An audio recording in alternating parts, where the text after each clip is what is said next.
Assalamualaikum kız ayeli.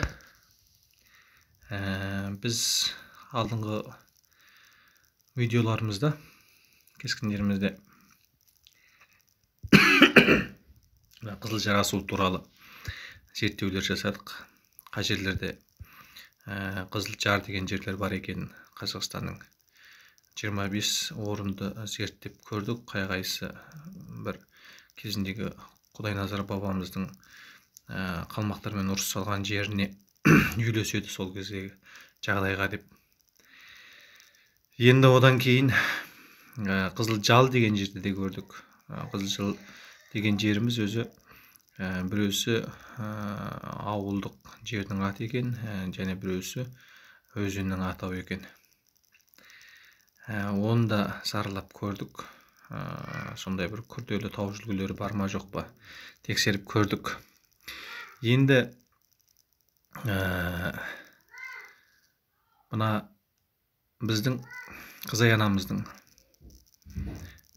анасы Домалақ ана деп дейміз. Мысалы, Домалақ ана қай кезде өмір сүрді? Және Домалақ анамыздың жолдас күйеуі Қарашаулы Байдыбек, яғни Байдыбек би туралы қандай бір деректі анықтамалар, немелер, ақпараттар бар. Сол туралы тоқталғым келіп тұр. Енді алдымен шыққан жерін бір қарайық дегенім. Одан ары қарай бізге Қызай анамызды туралы, мекен еткен жерлері туралы анықтауға мүмкіндік болады деп ойлаймын өз басым. Сондықтан осы туралы зерттеп көрейік деймін. Мен алдыңғы басқа видеомда айтқам, мен не тарихшы емеспін, не жазушы да емеспін, не сөзге де шебер де емеспін деп. Бірақ солай болса да осы нәрсені тексеріп анықтап көруді жөн көріп отырмын. Енді Байдыбек Қарашаулы қай кезде өмір сүрген? Бұл туралы ақпаратты мен көп ақтардым. Қай кезде өмір сүрген туралы. Қай жылы туылды? Қай жылы дүниеден өтті?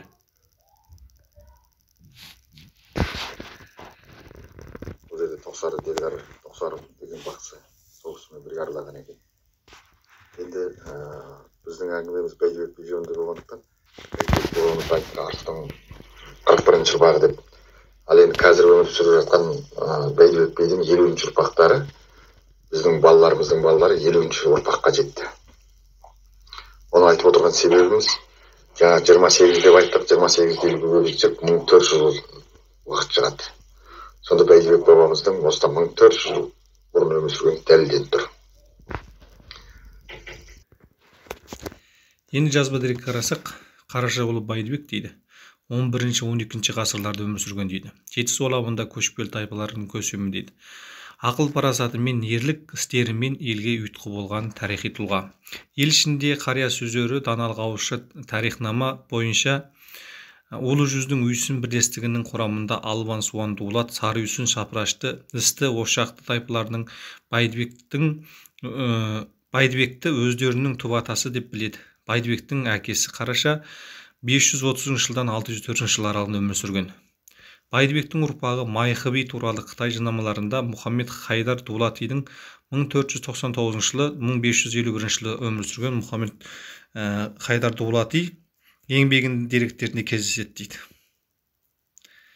Байдыбек жалпақ жақтан Жетісуды, Арыс өзенінің шұрайлы алқаптарын, Қаратау мен Ташкент талабын қоныс етіп, ондағы ру тайпалардың бір бас біріктіруіне ел болып үйсуына ықпал еткен. Байдыбек үш некелі болыпты. Бірінші әйелі Сары бәйбішеден Байтоқты есімді бала туып, одан Түркеш Сары Үйсін өрбіген. Екінші әйелі Зеріптен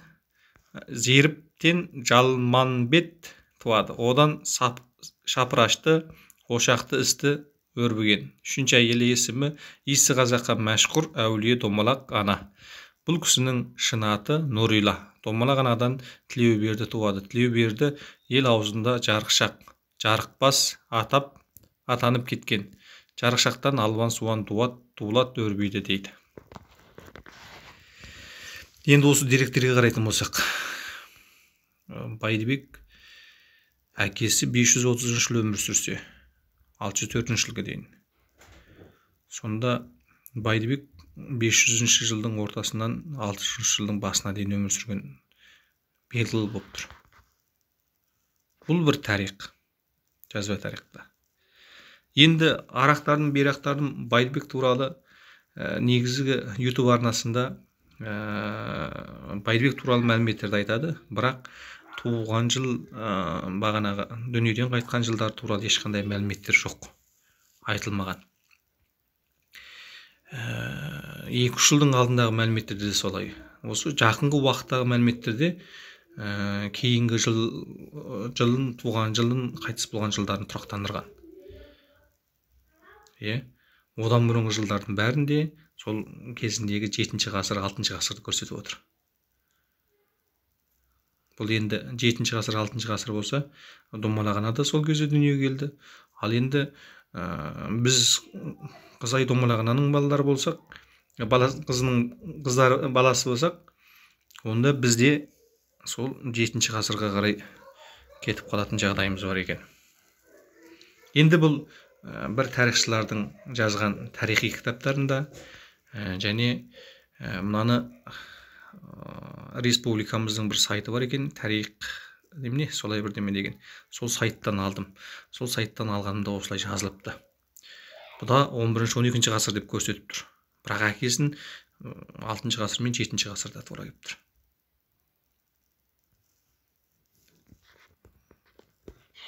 Байдыбек Қарашаұлы кесенесі қасиетті бейсаналы тарихи ескерткіштерінің құрамдас бөлігі Түркістан облысы Байдыбек ауданы Байдыбек ата ауылының аумағында орналасқан. Байдыбек ата туралы деректер халық ішінде таралған шығармалар мен аңыз әңгімелерден жиналған. Байдыбек баба 1326-1419 жылдары Шығыс Қаратау өлкесінде өмір сүріп, осы ауданда қазіргі Байдыбек ата елді мекенінің жерінде дүниеден өткен. Сүйегі Балабөген өзенінің жағасында жерленген. Шежіре деректеріне сүйенсек, Байдыбек қазақ елінің 3 ұлы бірлестігін құраған: Байшора, Жаншора, Қарашора. Басқа да деректерде Ағарыс, Бегарыс, Жанарыс деп аталады. Болса 300-дің Байшорасынан ұрпағы кең тараған Майқы, оның баласы Бақтиярдан, оның баласы Үйсіннен, оның баласы Ақсақаудан туған Қараша бидің үлкен баласы. Байдыбектің өмірі, заманы, өскен ортасы жайлы тарихи деректемелер қазіргі қазақ елінің шежіресі, ел ішінде сақталған аңыз әңгімелер және әйгілі шығыс зерттеушілері ғалым этнограф Аристов және Шоқан Уәлихановтың жазбалары арқылы баяндалады. Өз заманында көшпелі елдің басын біріктіріп, елді жерді сыртқы жау шапқыншылығынан қорғауды ұйымдастырушы және бастаушы, ақылшы, қолбасшы ретінде көрінетін аса ірі тарихи тұлға Байдыбектің Балабөген өзенінің жағасында ежелден сақталған көне мазар күмбезі болған. Қазіргі деректемеге қарасақ, Байдыбек би 1356 жылы Қаратауда туылған, 1419 жылы Қаратауда сол жерде дүниеден өткен деген видеоны көрдік қазір. Енді анау 7-ші ғасырыңыз қайда жатыр, 14-ші ғасырыңыз қайда жатыр. Екеуінің арасында 2 есе парық қылады. 7 ғасыр парық қылатын жағдай. Тарихи деректерде осында 2 түрлі пікір бар екен. Бұл пікір осыдан 7-8 жыл бұрын пайда болса керек. Енді ол нәрсе көптеген адам бағанағаны қолдайды. Ана бір тарихшы кісіні, ең алғашқы сөйлеген кісінің осы 2 жыл бұрын ғана екен. Ол кісінің сол кітап жазғанына, шежіре кітап жазғанына. Сол 2 жыл бұрында сол баяғы 7-ші ғасырда дәріптеп келе жатыр ол кісілер. Енді бір бөлім тарихшылар 14-ші ғасырда дәріптейді екен. Ал енді Домалақ анамызға келсек, ол кісі қасиетті ұлы болған кісі. Нежности в этом названии. Домалақ ананың азан шақырып қойған аты Нүрила. Ол Қожа Ахмет Яссауи кесенесінің шырақшысы Шайхы Низамбектің отбасында дүние есігін ашқан. Бойжеткен кезінде көрген болашақ күйеуі Бәйдібек би оның ақылы мен әдебіне тәнті болыпты. Ақыры бір сәуегейдің кеңесіне құлақ түріп, жар қылып алыпты. Оның миссиясы әйелге тән қайырым мен қамқорлыққа толы. Ол аналардың арқа сүйер асқар тауындай болған. Егескен елдерді бітістірген, болашақты болжаған. Басын қосуда маңызды рөл атқарған атақты қолбасшының әйелі ретінде Домалақ ана Жетісудың қоғамдық саяси өміріне белсене араласты. Оның есімі парсы қолжазбаларында сақталған. Нұриланың ұлы Жарықшақ Ташкент әмірінің кеңесшісі қызметін атқарған. Жетісуды басқарған, содан кейін Есен Бұға ханның бас уәзірі болған.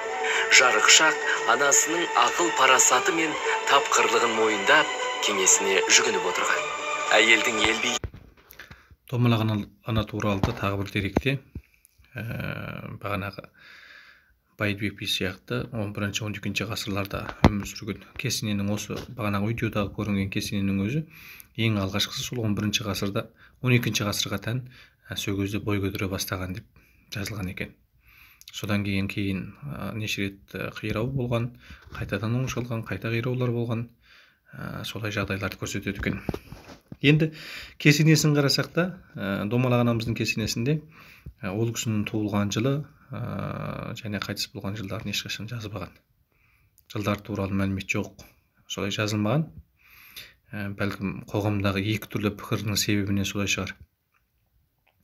Осылай жағдай бар екен.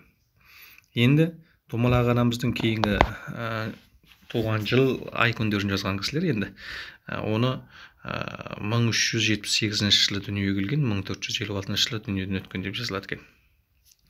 Енді бұл кісілердің өмір сүрген жері қай жер? Қай өңірде өмір сүрді бұл кісілер? Қаратау. Түркістан облысында. Міне. Қаратау. Осылай созылып жатқан тау. Тау жүлгесі.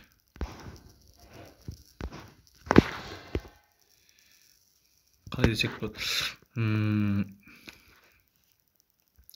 Шығыс оңтүстік жақта Ұлытау, яғни Тянь-Шань тауынан сілемінен бөлініп, батыс солтүстікке қарай барып, осылай аяқтайтын тау жүлгесі бар екен міне. Қаратау.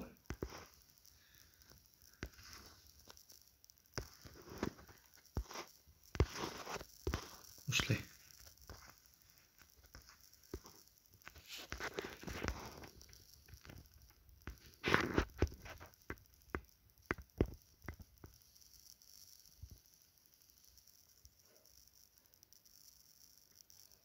Қаратауымыз міне осылай екен. Бәйдібек ата деген мына ауыл осының жанында тұр міне. Осы жер міне Бәйдібек ата ауылы. Бәйдібектің қазіргі туылған жер, дүниеден өткен жер деп есептейтін жеріміз осы жерде міне. Қаратау сілемі былай жатыр. Байқанам жақ Ұлытау, яғни Тянь-Шань тауы. Тянь-Шань тау сілемі бұл міне. Мына жақ қырғыздың шекарасы, мына жақ қазақтың шекарасы. Осымен жалғасып, былай қарай Қытайға кетеді.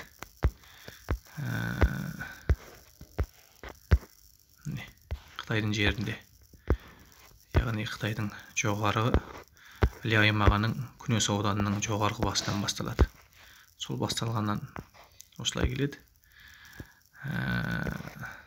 Аяғы Тәжікстанға дейін созылады екен міне бір жағы. Ал Қаратауымыз бағана айтқандай Түркістан облысында орналасқан тау жүлгесі. Осы жерде өмір сүрген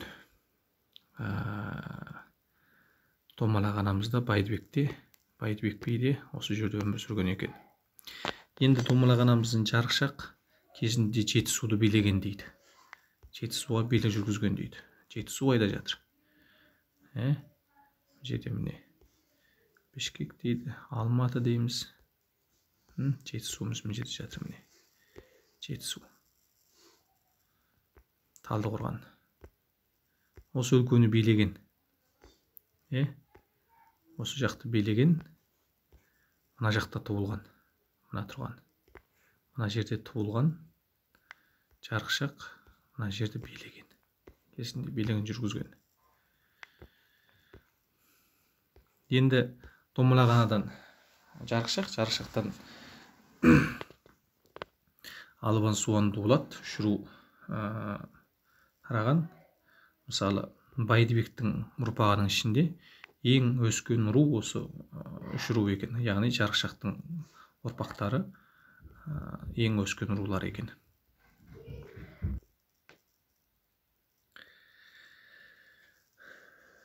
Мұқа Мамытханұлы, Тұрғанәлі Лебекұлы, осындай екі кісінің жазған Қызай тарихы және Қызай ел атты кітабында былай жазылады екен.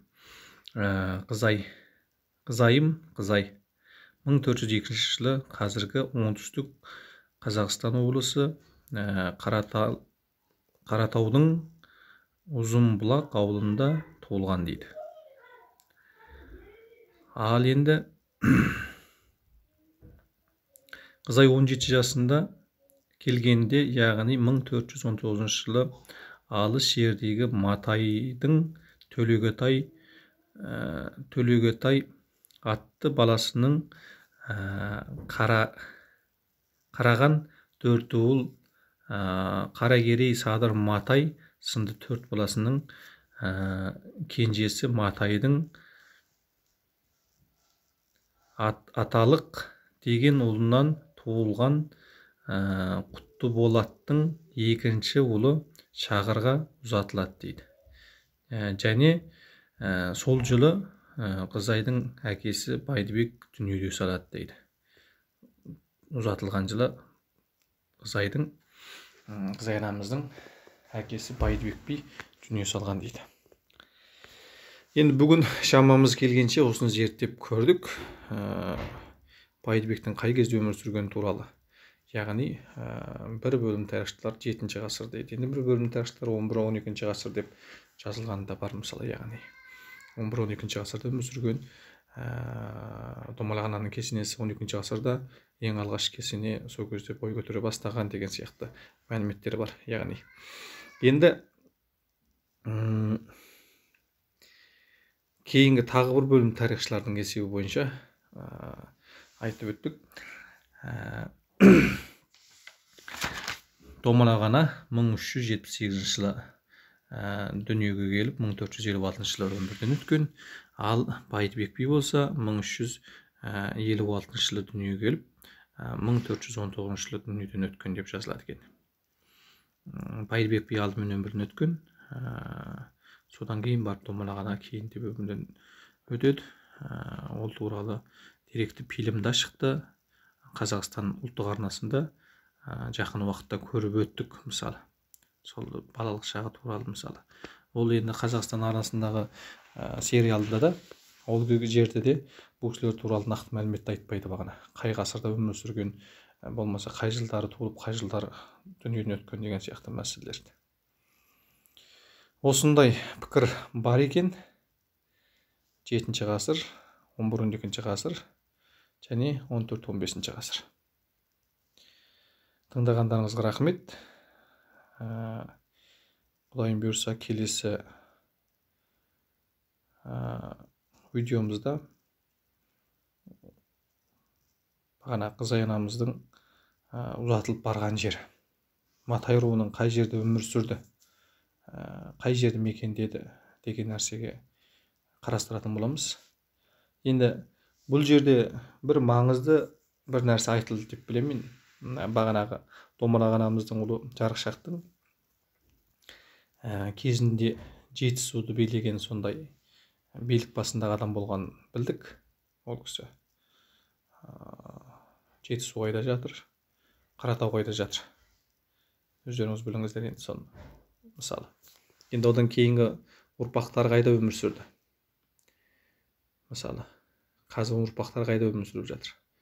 Албан Суан Дулат қай жерде өмір сүріп жатыр. Оның бәрі өздеріңіз білесіздер. Мекендеген жерлердің қайда екенін. Жетісу өлкесі, Алматы, сол мекендерде Байдыбек бидің осы ұрпағы көп өмір сүрген, көп тараған халық ретінде танылады, ру ретінде танылады. Енді тағы бір мәліметтен байқап қалғаным, бір жаңаша бір мәлімет шықты. Ол қандай деген кезде Қаратау дейді. Мысалы Тянь-Шань тау сілеміне жатады. Бұл негізі Қазақстанда Түркістан облысы, Жамбыл облысы,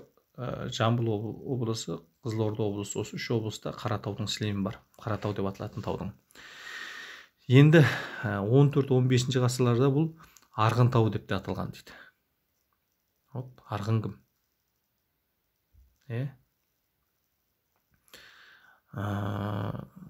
14-15 ғасырларда солай аталған дейді. Ал енді 18 ғасырдың соңында арғындар Қаратаудан Сарыарқаға көшкен дейді. Сарыарқаға жер. Қазіргі мысалы мынау Павлодар облысы жағына көшіп келген дейді. 18 ғасырда ғана. Яғни 1700 жылдың ішінде осы жаққа қоныс аударып келген дейді. Арғындар. Ол орта жүз кезінде сол Қаратауды мекендеген дейді. Қаратаудың аты солай аталған дейді кезінде. Арғын тау деп аталған дейді.